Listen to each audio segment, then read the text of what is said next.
55 years ago this week, Star Trek was born. Gene Roddenberry's original pitch didn't make a splash on the Desilu Studios board, but one person took a chance on the cage, Star Trek's pilot episode.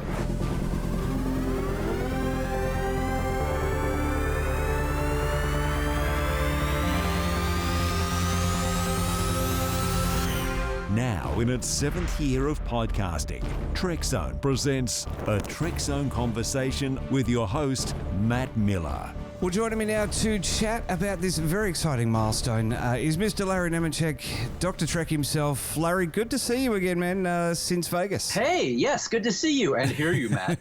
How have you been? Hope things haven't been too busy as we wind down the year. No, I mean, the year feels like it's winding up, actually, because it does. The short treks are coming out. People are excited about Picard. The more, drips and drabs we see. The animated Lower Decks and the hashtag Nick Trek, those are on the way at some point. So, yeah. And then things in Trekland here are busy. The Trek Files is booming along. We've had some awesome guests and shows. And I have a Cyber Monday and some gift specials coming this holiday season that I've been working hard on for people. So, well, we'll give you a special plug at the end of the show to make sure people stick around for that one.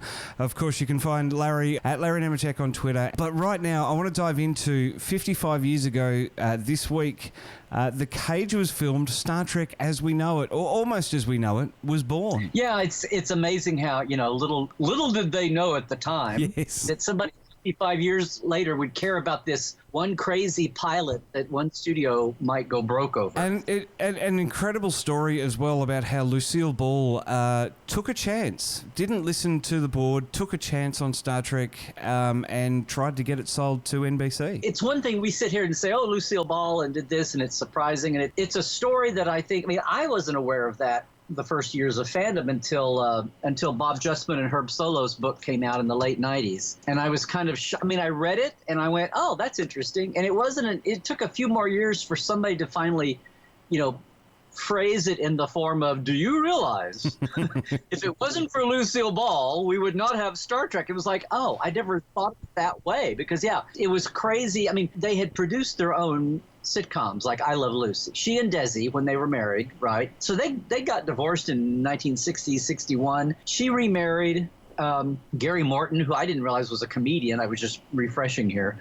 But they ran the studio, and a lot of people co-produced with them, like Hogan's Heroes and Danny Thomas Show. A lot of things from the period, a lot of big names, but they were all co-productions. She hired Herb Solo to make the studio better than what it was, right? They wanted to get into, and they'd done The Untouchables, but that was black and white, and they just rented a bunch of old cars and used New York Street, and they could shoot over and over again. But they really wanted to upgrade the studio, and Lucy wanted to be it was like the second biggest independent producer in Hollywood. And then when MCA bought Review, Universal bought MCA, they were the biggest independent studio, and they had the three stages, the three campuses, I should say, what we now think of there at the corner of Paramount. But down at Culver City was where the Cage was actually filmed, and it's where they called it 40 acres, but it's where Mayberry and Stalag 13 from Hogan's Heroes and Mayberry from Andy Griffith and all of that. Desilu was a thing, and Lucille Ball was a real power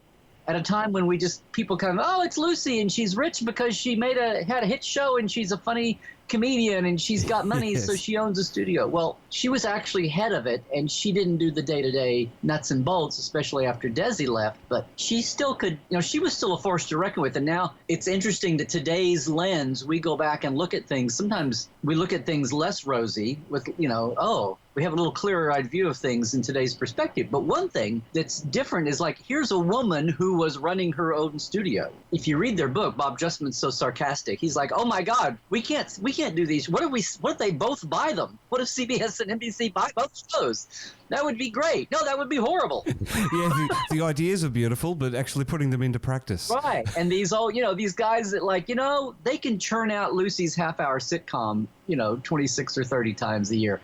But oh my God, we're talking about 1 hour and drama and competing on the, and yes, it was a 3-network world, right? ABC, NBC, CBS. And it's so counterintuitive to think that there were people, like when you're hungry and young and you're like, anything I can do to get some measure of success. I want to sell this pilot. Oh my God, my pilot got sold into a series. Oh, I got renewed. And the producer, but also the studio that owns it, it's doing it. And then the network that's showing it and all that. But here's a case where the guy, the old guard, they called them, all of her guys on the board that were all the different departments and the business and legal and all that, were terrified of, they had a status quo to protect. And here's Lucy wanting to be, she's not on a tear about it.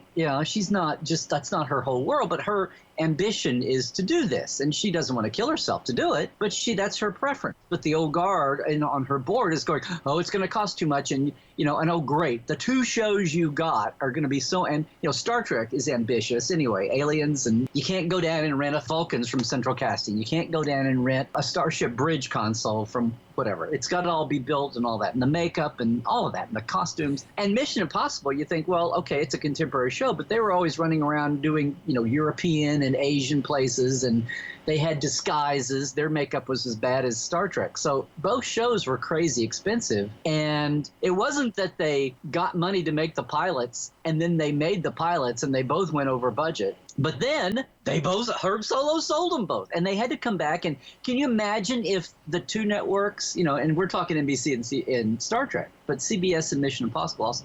Can you imagine if the network bought the show, scheduled it for an order, like maybe 13 with a back order for another whatever, and then you go back to the studio, and then the studio neglects to make it?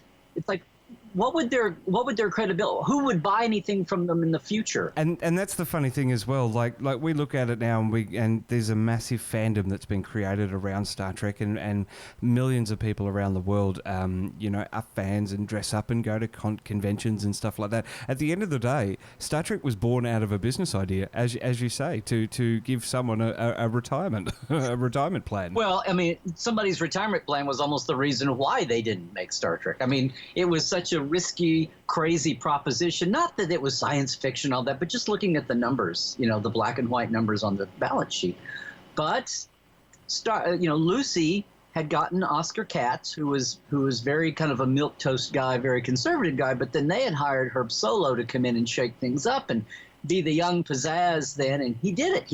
You read the stories about how he coerced NBC into coming back, not just on the first pilot, but the second pilot, right?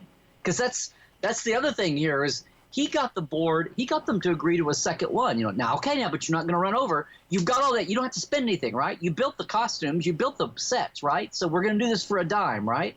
Well, they didn't. They had a tinier budget, but they still went over that for Where No Man, right? But it comes down to it. Herb Solo goes in and sells it and coerces them into doing it. And not choruses, but I mean, he talks them into it. And but they actually have a board meeting, and on both shows, they actually have a board meeting where they debate whether or not to accept the offer and go to series, which is crazy. It's like, why did you go through this entire exercise? And they all, to a man, including Gary, her husband, everybody except for Bernie Weitzman, who thought it was an exciting show and he liked Lucy's idea to grow the studio. And, he was the only one there that was supporting Herb Solo. And Herb didn't have a vote on the block.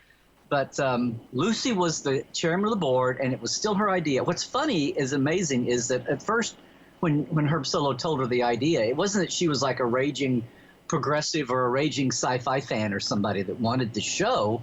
She just thought it was cool. And Herb Solo claims that when he said Star Trek, just in passing, she hired people and let them do their jobs because she was busy doing her show, right, and looking after the Lucy brand. But she's like, so Herb, how's that show about the USO show doing? He's like, what USO? That show we have about the actors that are running around the South Pacific with the USO show for the troops. It's like, what? What's that thing called? He says, you mean Star Trek? And she's like, yeah. And it's amazing. He's right. He writes about how in her mind, when he said Star Trek, it was about a bunch of stars. The first thing that came to mind was she thought it was some World War II era comedy about actors doing, wrote like Bob Hope style USO shows for. That is brilliant.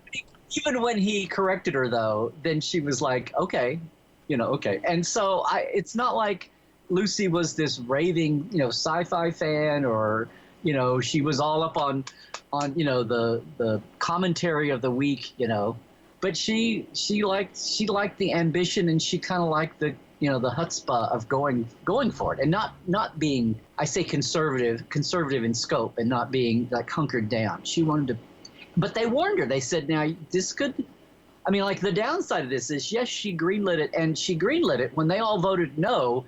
She owned it, so she had a one-person veto power, and she overrode the board on this for both shows.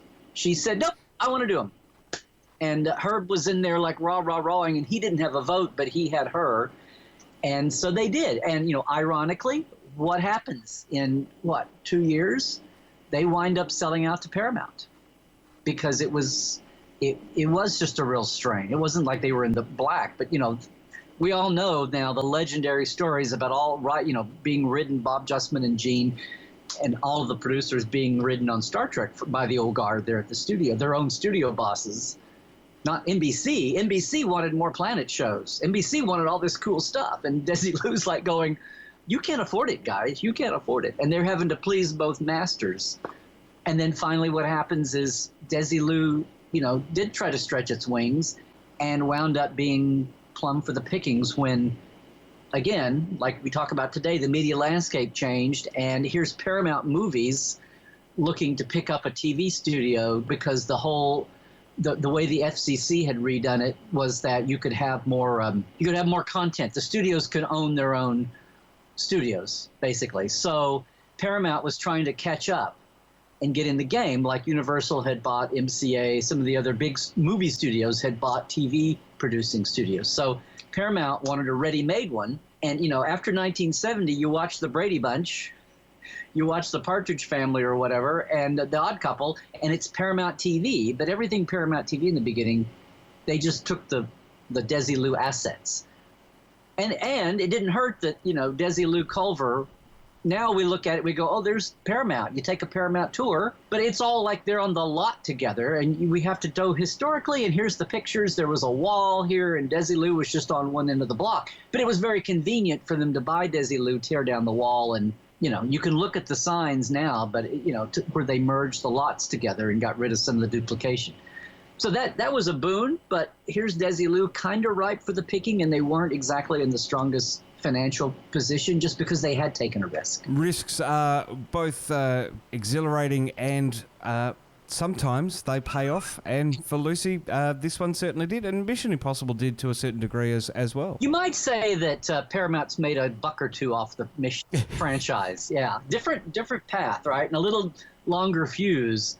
But when they started doing, yeah. I was just going to go for risk as our business a minute ago, but yeah, I mean, nothing ventured, nothing gained, and it didn't hurt Lucy. Lucy did her show in perpetuity until she couldn't anymore, right? And they brought it back in different, editions. And today you do take the tour around Paramount, and here's Lucy Park. Lucille Ball, brought the first daycare. At the time, nobody thought about it, but now we look at it with a modern lens. Here's Lucy.